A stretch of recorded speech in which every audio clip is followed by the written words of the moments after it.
And we're back after a brief break. You're watching South Texas Crossfire with your host, Attorney Joe Flores, right here on KTMV with the Lopez family. Special thanks to Don Humberto Lozano Lopez and Carlos Lopez. We've got some great friends that are coming on from Catholic Charities, and we're going to be talking about an exciting event that's going to go on the 25th of September. And we're going to educate the public on Catholic Charities. Our friend Gigi Dean had come out last time, and now she brought some other friends that are going to be telling us about the wonderful services that help our community. Welcome, guys. Can you introduce yourselves to the public? I'll reach over and shake your hand under the mic here. Yeah, Joe, I'm Jesse Garcia. Hi. And I'm one of the volunteers there at Catholic Charities. Mucho gusto, Jesse. And? Hi, Joe. I'm Linda McCamey, the Executive Director for Catholic Charities and the Mother Teresa Shelter. Well, I'm glad both of y'all are here. Thank you, Jesse. And I'm a big volunteer and joiner, I understand how important y'all's organization is. Let's start out with you, Linda. Tell us a little bit about the Catholic Charities, the history, what it offers the community, and what's going on right now. All right, I'd love to. Thank you very much. Well, Catholic Charities actually next September is going to celebrate its 50th anniversary in the Diocese of Corpus Christi. And from what I've been told, because you know I'm not that old, Muy jovencita that the ministry actually started with Monsignor Shirley serving sandwiches out the back door of the cathedral. I love Monsignor. I do too. Heck of a guy. I do too. He's a wonderful man. It's grown since then. We have 12 departments today. All of those departments have come about out of need in the community. So Catholic Charities really looks for what the need is in the community, and then we try to develop a program that will meet that need. Well, and Gigi, when we came on, we talked a lot about rent. When Yes. people were at risk, Yes. food Yes. at risk, because, as you know, a quarter of America's children are at food risk, nightly. And you also have the ministry and immigration services. So there's a lot of things going on. What is the main focus right now? I know that there's so many activities that y'all have going on, but what would you say is the top two that y'all are looking at right now with Catholic Charities? Well, Joe, the food is what always brings people through the front door first. So they come through the front door primarily because they're hungry or they don't know where their next meal is at. From there, we're able to find out what's really going on in the household. So always the immigration department is very, very busy. We have a lot of refugees coming in. I know you were aware that we, throughout the Diocese of Corpus Christi, did a massive collection for the unaccompanied children down in McAllen for the Diocese of Brownsville. Yes. So the community came out and supported that, and we were able to take tons and tons of product down there to them. Right now, we've got a big focus on the homeless. We're working with the City of Corpus Christi officials on solutions for the homelessness in the community. As Gigi had mentioned, people are getting eviction notices because either they've lost their job or the hours have been cut for them. So people are not able to make it month to month. So Catholic Charities has been really privileged by having the support of the city through the ESG program.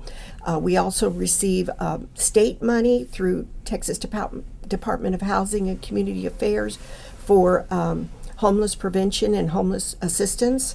We've also been involved with the state on building projects.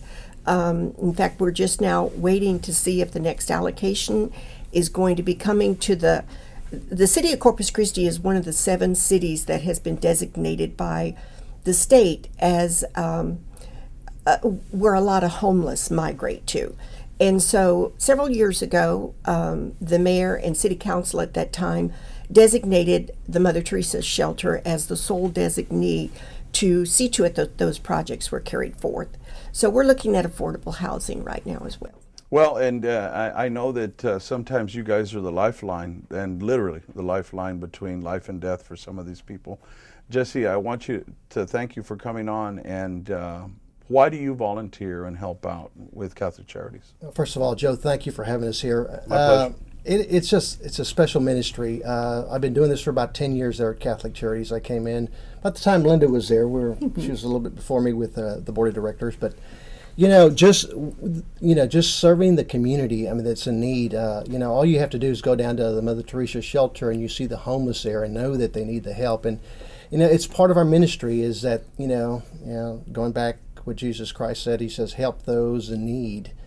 And obviously, the homeless and those that don't know where their next meal's coming from, we're just happy to be out there and to serve those folks. Well, I mean, we can't very well say as a country, I agree with you that we're a Christ-like country if we're not having that compassion for the homeless. And but you're too young to be retired. So what did you do? What do you do in your present or past life? What did you do? Well, Joe, yeah, you're right. I mean, I feel young, probably not that far away from retirement, but currently I work at Citgo. I've been there, actually I started there right after college, straight out of college I started there. So I've been there a few years, just looking at it. You can tell I've been there a few years, but and I've enjoyed every minute of it. But and they've given me the opportunity to work with the nonprofits, and I really enjoy working with Catholic Charities. It's been just a wonderful journey. We work with board of directors that they have their heart in the right place, and we're serving this community, and I'm proud to be part of it. Well, thank you for coming on. The other issue that I wanted to talk about, I know that we had Chad McGill on. You mentioned the city coming to help. What are you all partnering on right now as far as we're one of the 7 cities, and I'm taking that as a compliment because we have a temperate climate. Well, not so much right now, but it's hot. But I think a lot of homeless gravitate where it's not freezing, and all that, and we do have that now. Balance that with people saying, well, what about all the homeless on the streets and things? I've found in my experience that we try to gear them towards that and towards the ministries. Mm-hmm. And a lot of the time, these people also have mental health issues. Mm-hmm. So if you're trying to get them into a program, a lot of the time, I hate to use that word compliance, but what sort of problems logistically do you have with these people to make them, see that there are choices that they can make and go to the ministries? How much compliance or feedback from the people that you serve? What are those problems that they say they have? Joe, you're right. There is a lot of mental illness in the community, especially among the homeless population, to include a lot of homeless veterans on the street. And but when you really break those numbers down, it's probably 10 to 20% of the homeless that are actually causing the concerns of the community. Most of your homeless population, they actually just want to be left alone. They want a quiet place to dwell. They want their needs met. They need a bathroom. They want a place to shower. They want some clean clothes. They'd like a place to lay their head at night where they're not going to be afraid that someone is going to harass them. But I have been actually in a lot of meetings with either chief of police or at the mayoral level, some of the council people. Mental illness is actually what's causing a lot of what the community is seeing as a problem.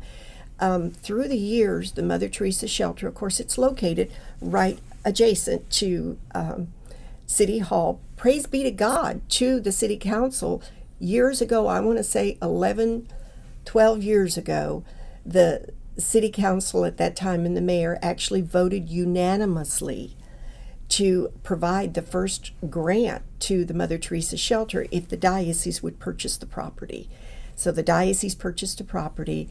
The city, through a CDBG grant, gave us the money to refurbish it. And so through the years, we have wanted that to be a beautiful place. It is. Because we believe in the dignity of the spirit.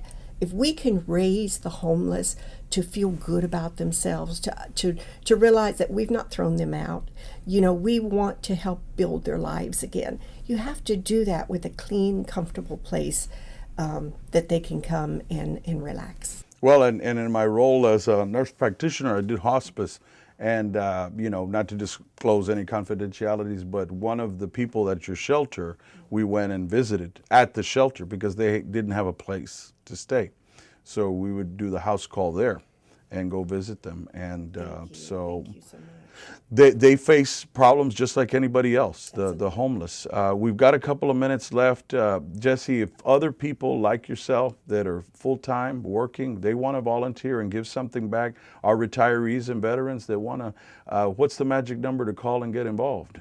We would have to call there at Catholic Charities, and the number is 884-0651. See, I knew you would have that memorized, and we're going to have that on there. And we've got that great dinner coming up that's so important with the Brazilians that are doing Christ's message too. Can you tell us about the dinner? Yes, I think it was last year. Bishop Mulvey had a visit to Brazil, and during that visit, he had an opportunity to visit this special ministry. And the special ministry was it was actually a camp. They call it It's the Farm of Hope. Fazenza de Esperanza, which is Farm of Hope.